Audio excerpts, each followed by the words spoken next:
नमस्कार मित्रों, आपका स्वागत है हमारे YouTube चैनल एजुकेशनल अजय पर। आज हम इस गणित के आधार के सीरीज में लेके आए हैं पार्ट 5।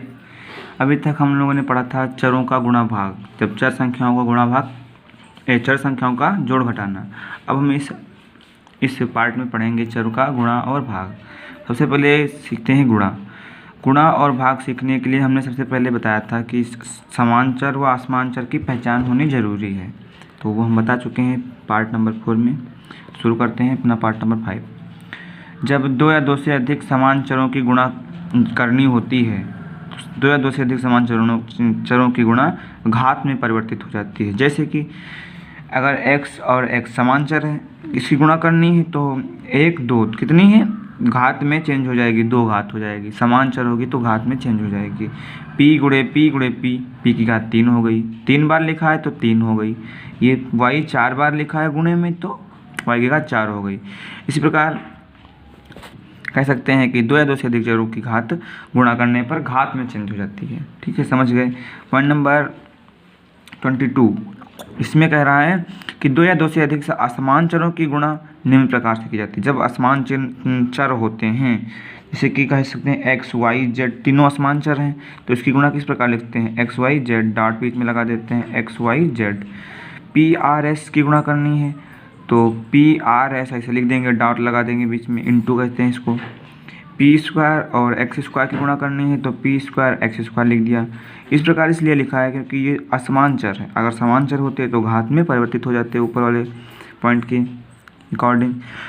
पढ़ते हैं नोट पॉइंट, इसी का 22 नंबर का क्वेश्चन नोट पॉइंट है।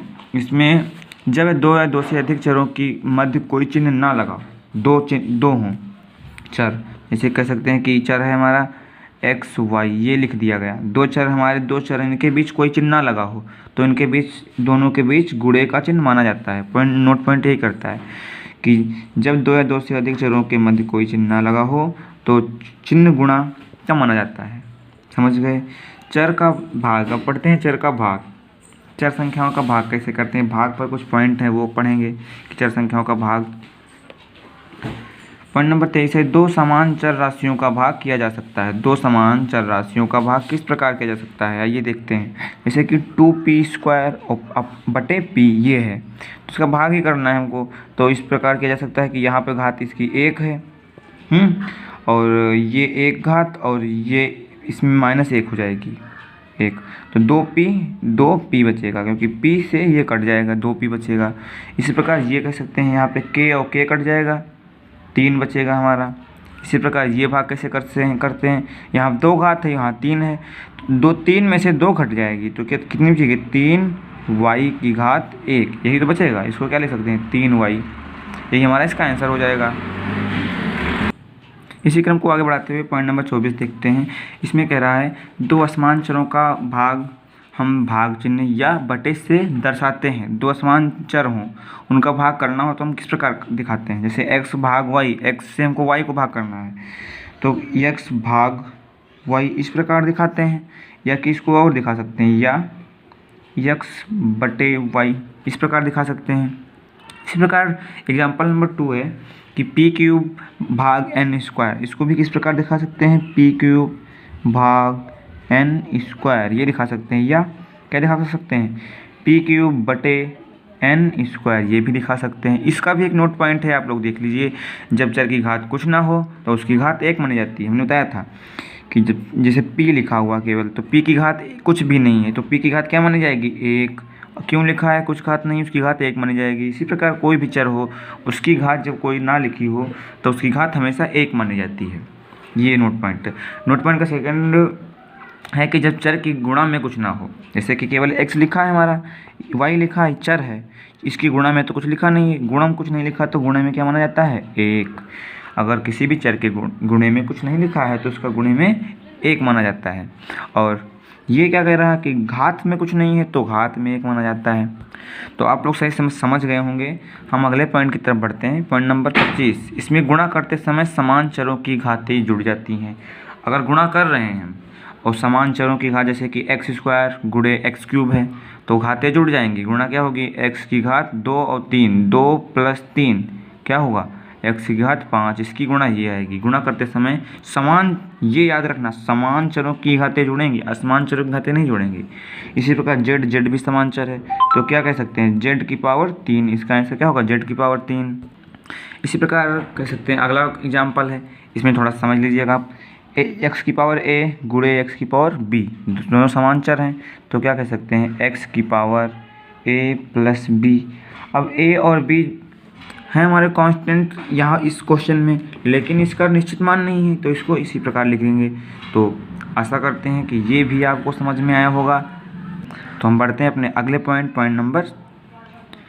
इन छोटे छोटे पॉइंटों को आप ध्यान रखते हुए बढ़िया से रखना, और हम इस एक एक पॉइंट पे कम से 5 क्वेश्चन सबसे लास्ट में बताएंगे, वो आप लोग कर लीजिएगा, बिल्कुल आप लोगों की गणित कंप्लीट हो जाएगी। और जहाँ पे आप अटके पॉइंट नंबर पुनः पलट के पेज देख सकते हैं अपना, ठीक है। तो शुरू करते हैं। गुणा करते समय असमान चरों की घातें नहीं जुड़ती हैं। असमान x y z तीनों चर समान नहीं है, इसलिए क्या कर सकते हैं, गुणा कर देंगे, पॉइंट लगा देंगे बीच में, इनके बीच में कोई निशान नहीं, क्या है, कौन सा निशान माना जाएगा, गुणा का निशान माना जाएगा।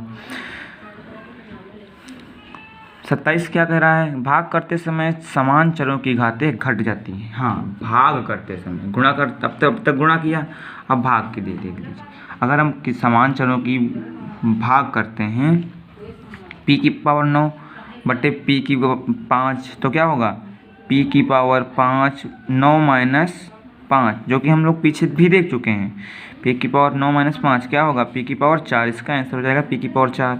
इसी प्रकार ये है a की पावर x बटे a की पावर y, तो क्या होगा, a की पावर x माइनस y। चूँकि यहाँ पे x और y की कोई निश्चित वैल्यू दी हुई नहीं है, तो क्या कह सकते हैं कि x y यही इसका आंसर हो जाएगा। अगर हम लिखा हो कि x की पावर 9 बटे x की पावर 9, तो क्या कहेंगे, x की पावर 9 माइनस 9 यानी कि x की पावर 0, और हम पढ़ चुके हैं जिसकी पावर 0 होती है उसका मान 1 होता है। तो इसका मान कितना होगा, 1। यहाँ से भी इसका मान 1 हो सकता है, और डायरेक्ट ऐसे इसको काट दिया, क्या बच्चा हमारे पास 1/1, और 1/1 भी 1 होता है। तो हमारा चाहे जिधर से लाए आंसर हमारा सेम ही आता है। बढ़ते हैं अगले पॉइंट नंबर 28, जो कि लास्ट पॉइंट है इस पार्ट का। भाग करते समय यदि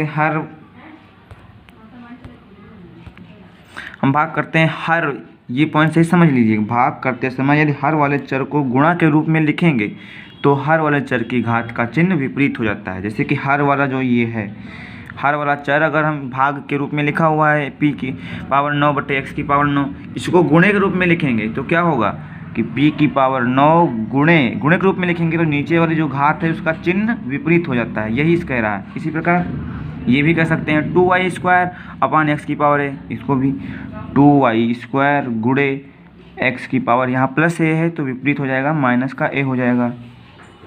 इसी प्रकार ये भी होगा p की पावर 3 गुणे x की पावर, यहाँ पे पॉजिटिव है तो क्या हो जाएगा, नेगेटिव, -3 हो जाएगा। ये पॉइंट सही से समझ लीजिएगा, एक बार फिर से बता दे रहे हैं कि अगर हर को, जो हर में दी हुई संख्या है उसको गुणे के रूप में लिखेंगे, तो हर में अगर माइनस होता, जैसे लिखा होता p की पावर 3 बटे q की पावर -3, तो क्या होता, p की पावर 3 गुणे q की पावर 3, विपरीत चिन्ह हमेशा होता है, यहाँ माइनस था प्लस हो गया। तो इसी के साथ ये वीडियो यहीं पे समाप्त करते हैं।